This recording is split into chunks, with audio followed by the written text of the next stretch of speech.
count as assists. Triple-doubles. That was the low point of Weird and Wonderful. No, it wasn't. Your comments were. Time for the Bud list. NFL draft starts tonight. Everyone's wondering, what is Bill Belichick going to do? When are the Patriots going to trade down? The world is waiting. Not really, just me. Belichick not on the Bud list. Broussard, who is? Wilds, you must have put your Be Kind sign in neon lights today. You are being kind. I like it, but you are being very kind today. All right, let's get to the Bud list. Let's start in the association. I know NFL draft is tonight, but we start in the association. Chris Paul.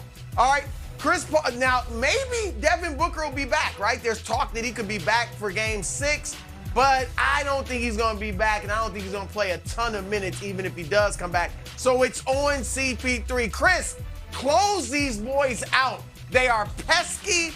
And Jose Alvarado, Wilds' favorite player, has held you to 2 8-second violations. Just close these boys out. Get rid of them. Don't have to deal with them anymore. Move on to the next round. Get Book back. This is CP3's best chance to win a championship, that elusive one. Don't play around with these guys and take them to a Game 7 and give them new life in New Orleans, because that could get tricky. All right, at number 4, I am going back, staying in the association, Ja Morant. Ja Morant is coming off a game in which he scored 18 of his 30 points in the fourth quarter.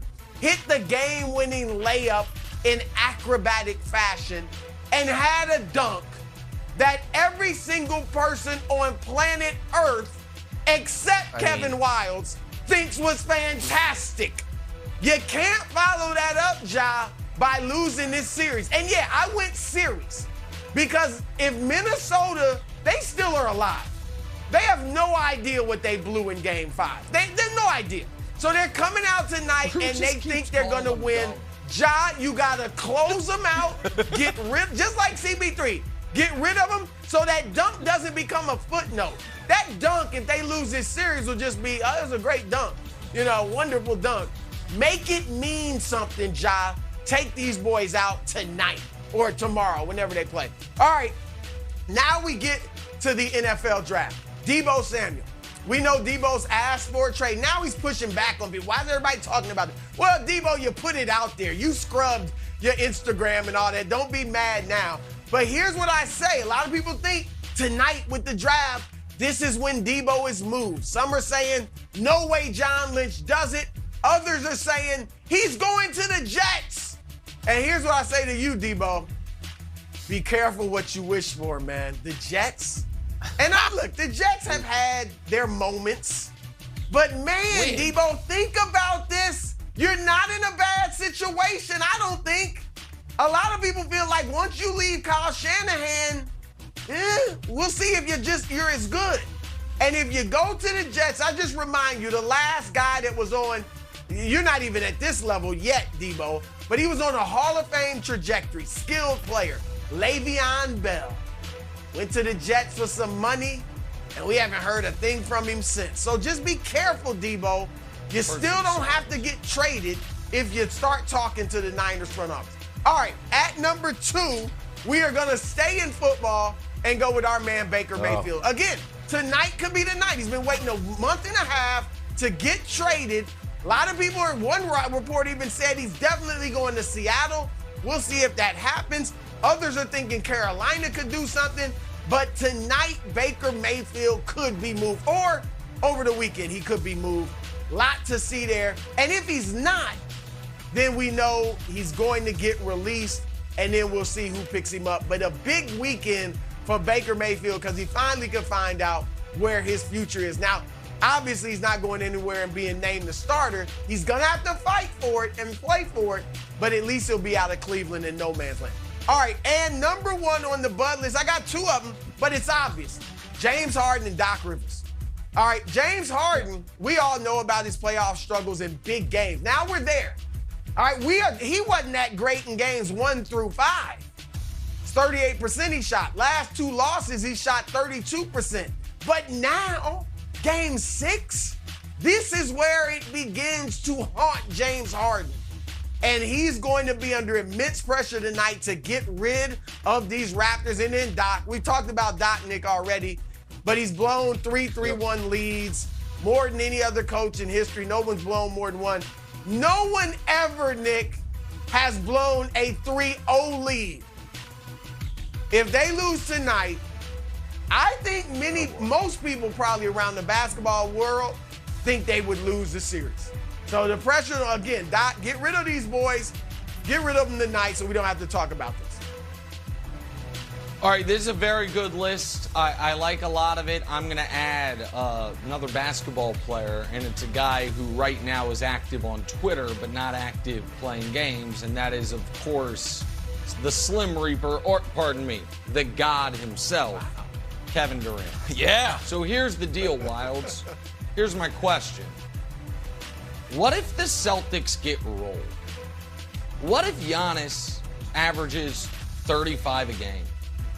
What if this great, the Celtics defense that, again, I think is outstanding, but is being discussed as, could this be the best defensive team of the last 10 years?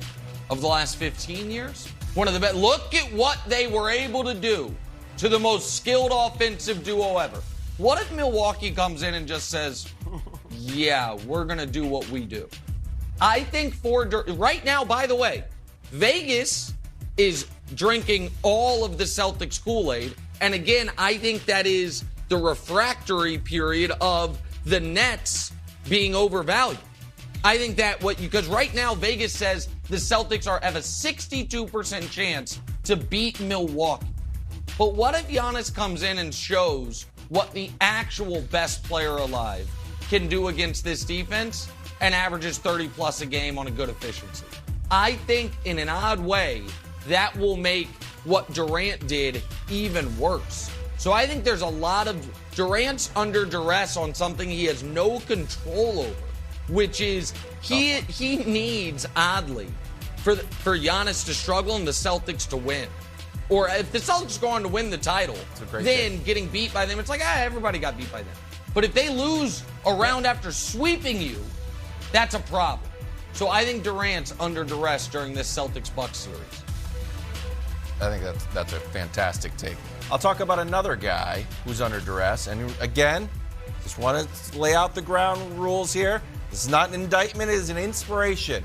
Because Donovan Mitchell, you need a little bit of inspiration from your old buddy Kevin Wilds. Need you to show up here. I've been pulling for you all year.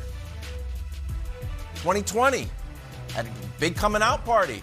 Put up 2 50-point games in the bubble. 30. I was going crazy. Shooting over 50% from three. Last year, pretty good. 30 points, 43%. This year, not so much. 26 points. It's quiet 26. We're just whispering 26. 19% from three. He's 8 for 41, bro. And no defense. He's been the worst defender on the team. I feel like he's a little bit like, he needs to play better defense. That's fine. He shoots so well. It's kind of like a give and take. But, man, you can't go 8 for 41 from three. I know he's got a little bad hammy now. He says he's okay. The MRI was okay. We got to have a big Donovan Mitchell performance. Because when you come to New York, my friend, we want to have it on sort of good graces. We want to have some momentum as you pick up, as we get you in the Knicks jersey. We want to sort of pick up, start rolling. So right now, under duress, we want to sort of have a big game, and then head to the Big Apple. Big game, Big Apple. So Donovan Mitchell's on my list. Well, here's the thing, Wilds.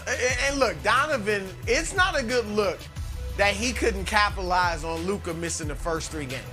All right, that's not a good look at all. But Wilds, I would think you would want it to go bad for Utah and maybe bad for Donovan. If he plays poorly and they get beat in this next game, then not only would he be disgruntled and be like, man, I want out, but maybe Utah's like, you know what? Maybe we should start all over. We're paying you all this money and we getting bounced in the first round. So I think maybe you don't want him to have a great game tonight. Just think about that. Marinate on that a little bit, Wilds. Okay. Nick, I do like your point, but here's the deal. Giannis is going to average 30 or, close on efficient shooting, over 50%. He is. Now, that doesn't mean the Bucks are going to win, but I think Giannis is going to get his. The question is, will he get enough help? So I like what you're saying, but all Durant needs is them to lose. Because you're right. If Giannis goes out there and is awesome and they handle the Celtics fairly easily, it will make us look at the most skilled, 7-footer in the league and be like, wow, what was up with KD? Is this the beginning of the end? So I like what you said. I think that is a good take, but I think Giannis is going